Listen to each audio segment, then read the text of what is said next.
So guys, this BMS is 3S and can handle up to 10 amp, ideally for lithium ions battery pack. So ako nang gipapilit dre, I stick the BMS to the battery, and then this is the negative, which is 0 volts.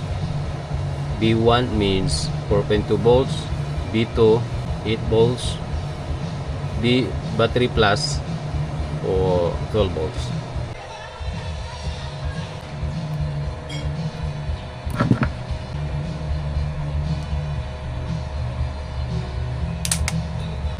So this black wire is negative, so the ring is negative.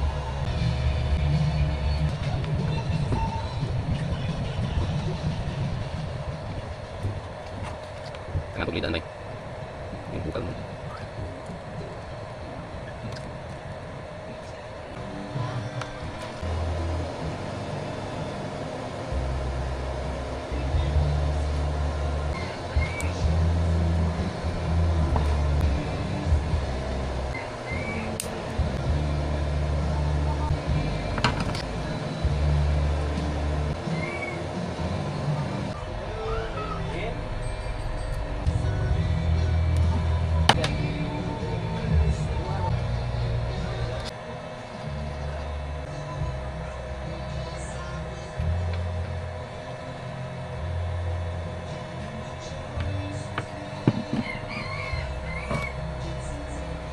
So 0 volts, 4.2 volts, 8 volts, 12 volts.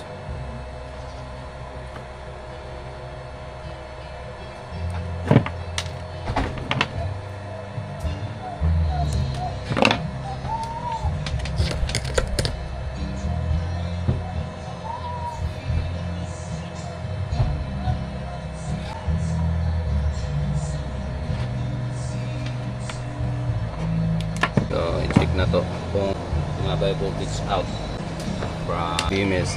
Negative, then positive. 0 volts.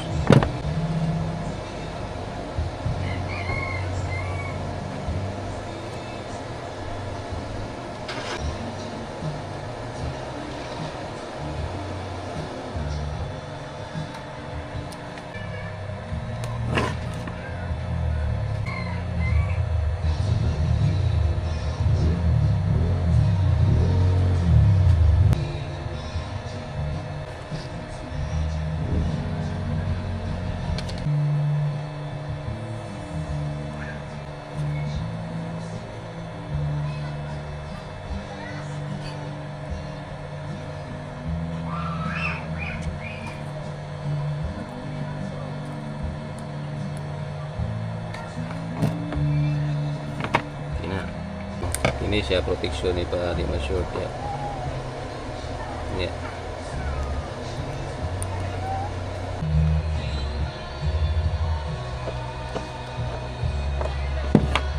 Mas safe ni siya kumpara sa katong Lipolymer charger, kay delikado ni siya mag-explode, mag-overcharge. Kung kini siya mag-overcharge, makatok ang BMS. So see you to my next video guys, and thank you for watching.